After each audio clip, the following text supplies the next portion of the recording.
தந்தை, மகன், தூய ஆவியானவர் நம்மை நிறைவாக ஆசீர்வதிப்பாராக. ஆமென். நண்பர்களே, மாதத்தினுடைய முதல் வேளைக்கிழமை குழந்தை இயேசுவினுடைய இரக்கம் நம் மீது நிறைவாய் இருக்கும்படியாக ஒப்புக் கொடுத்து ஜெபிப்போம். பிரியமான அன்பு இறைவர்களே, இன்றைக்கு இறை வார்த்தை பிரியமானவர்களே 2 தெசலோனிக்கர் புத்தகம் 3வது அதிகாரம் 3வது வார்த்தை. ஆனால் ஆண்டவர் நம்பிக்கைக்குரியவர், அவர் உங்களை உறுதிப்படுத்தி தீயோனிடமிருந்து காத்தருள்வார். குழந்தை இயேசுவினுடைய இரக்கம், அவர் மேல நம்பிக்கையோடு வைக்கிற பிள்ளைகளை அவர் உறுதிப்படுத்துறதுனா என்னன்னா, நம்ம சோர்ந்து போய் இருக்கிற போது கவலைப்படாத, நான் உறுதியாயிட்டேன், அவர் சொன்ன வார்த்தையில உறுதியாயிட்டேன் நம்ம சொல்லுவோம்ல. பயந்து இருக்கிற போது ஏன் பயப்படுற, அப்பா இருக்கிறேன், உங்க அப்பா சொல்லுகிற வார்த்தைகள் உங்களை அப்படி உறுதிப்படுத்தும் அல்லவா. அப்பேற்பட்ட உறுதியை ஆண்டவர் முதல்ல நம்மளை உறுதிப்படுத்துகிறார், முதல்ல நம்மளை திடப்படுத்துகிறார், முதல்ல நம்மளை காத்தருள்கிறார். அடுத்ததாக தீயோனிடமிருந்து காத்தருள்வார்.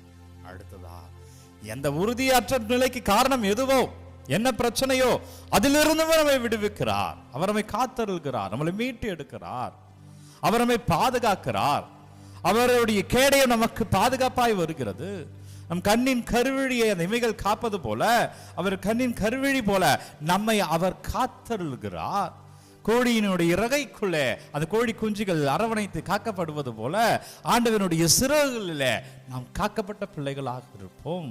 நன்றி ஆண்டவரே, உன்னை காக்கிறேன் என்ற வார்த்தைக்கு நன்றி அப்பா. உம்மை துதிக்கிறோம், உம்மை ஆராதனை செய்கிறோம். உமக்கே புகழ், உமக்கே ஆராதனை ஆண்டவரே, உமக்கே நன்றி. எங்களை வழி நடத்துங்க அப்பா, சோதனை விடாதீங்க, தீமையிலிருந்து விடுவித்தருங்க. எனவே பிரியமுள்ள அன்பு இறை உறவுகளை, ஆண்டவர் நம்மை காத்தருளுகிறார், ஆண்டவர் நம்மை பாதுகாக்கிறார். இன்றைக்கு இறை வார்த்தை மத்தேயு நற்செய்தி 9வது அதிகாரம் 1-8 வரை உள்ள இறை வார்த்தையில் இயேசு தன்னுடைய ஊருக்கு செல்கிறார், சொந்த ஊருக்கு செல்கிறார். அங்கு மறைநூல் அறிஞர்கள் இருக்கிறார்கள், நோயாளிகள் வருகிறார்கள், முடக்குவாதமுற்ற ஒருவரை 4 பேர் கொண்டு வராங்க. இயேசு சொல்கிறார், பாவங்கள் மன்னிக்கப்பட்டன என்று. எனவே அவர் எழுந்து போகிறார். பாவங்களுக்கும் உடல் நோய்களுக்கும் சம்பந்தம் உண்டா? பழைய ஏற்பாட்டிலே ஒரு சாரார் இதை நம்பினார்கள்.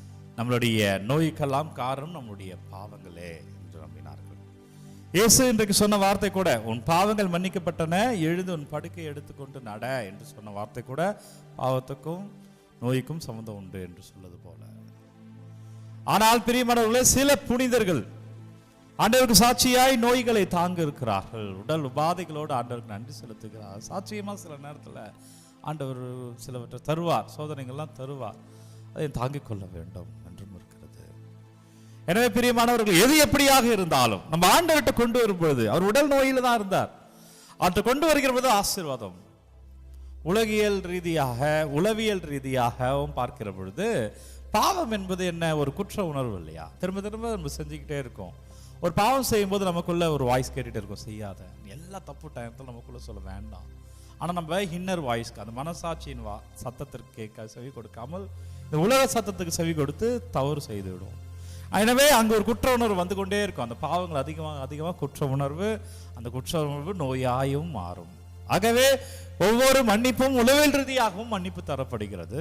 எனவே பிரியமான அன்பு இறை உறவுகளை, எது எப்படியாக இருந்தாலும் உங்களுக்கு முடியலையா, நீங்கள் நோய்வாய்ப்பட்டு இருக்கிறீங்களா, உங்களால் பாசிட்டிவாகவே யோசிக்க முடியலையா, உளவியல் சார்ந்த நோய்கள் அல்லவா, குடும்பத்தில் ஒரு சமாதானம் இல்லாத சூழலை பார்த்து கொண்டே இருக்கிறீங்களா, எவ்வளோ முயற்சி எடுத்தாலும் நல்லது நடக்கலையா, நீங்கள் குடும்ப ஜெபமாலை ஜெபிக்கணும், வீட்டில் அமர்ந்து ஜெபிக்கணும், பைபிள் எடுத்து குறைந்தது ஒரு அதிகாரம் பார்க்கணும், படிக்கணும், நீங்கள் பூசைக்கு வரணும், கோயிலுக்கு சென்று நற்கரணை ஆண்டவர் முன்னாடி உட்காரணும், கோயிலுக்கு சென்று ஒரு 1/4 மணி நேரம் சும்மா அமைதியாக உட்காருங்க. ஆண்டவரே எல்லாவற்றையும் உங்கள்கிட்ட ஒப்பு கொடுக்குறேன், நீங்கள் அறிவீரே என்று சொல்லி அவர் நன்றி செலுத்திட்டு உட்காருங்க. கஷ்டங்களை கவலைகள் மத்தியில் அவரை துதித்து கொண்டு ஆராதித்து கொண்டு ஆலயங்களில் அமர்ந்து ஜெபிங்க. நண்பர்களே, நற்கரணை ஆண்டவர் முன்பாக, சிற்றாலயங்கள் இருந்தால் நற்கரணை ஆண்டவர் முன்பாக அமர்ந்து ஜெபிங்கள். அவ்வளோ அதிசயம், அவ்வளோ அற்புதம், அவ்வளோ ஆசீர்வாதம். நன்றி அப்பா, இந்த ஆசீர்வாதமான வார்த்தைக்கு நன்றி ஆண்டவரே. குழந்தைகளை எல்லாம் ஒப்பு கொடுக்குறேன், எல்லா குழந்தைங்க ஆண்டவர்கிட்ட ஒப்பு கொடுங்க.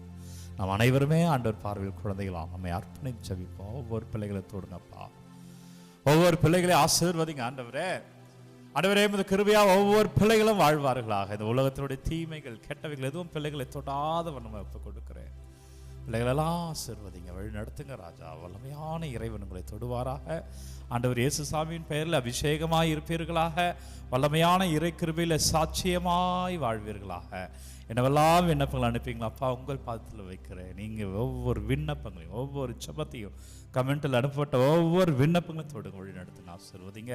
ஆண்டவர் உங்களை தொடுகிறார், வழி நடத்துகிறார், ஆசீர்வதிக்கிறார். தலைவணங்கி இந்த ஆசீர்வாதத்தை பெற்றுக்கொள்வோம். எல்லாம் அல்ல இறைவன் நம்மை தந்தை, மகன், தூய ஆவியார் நம்மை நிறைவாக ஆசீர்வதிப்பாராக.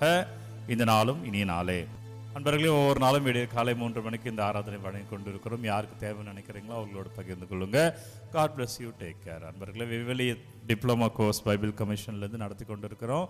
இந்த மாதம் 2ஆம் ஞாயிற்றுக்கிழமை 2ஆம் வகுப்பானது தொடங்குகிறது. புதுசாக சேரணும்னா கூட நீங்கள் வரலாம். உங்களுக்கு கொடுக்கப்பட்டுள்ள இந்த நம்பருக்கு கால் பண்ணுங்கள். நீங்கள் எப்படி ஜாயின் பண்ணும்போது எதையெல்லாம் எடுத்து வர வேண்டும் என்று அவர்கள் உங்களுக்கு அறிவுறுத்துவார்கள். God bless you, take care. விண்ணப்பங்கள் கமெண்ட்டில் அனுப்புங்க, நான் உங்களுக்காக ஜெபிக்கிறேன்.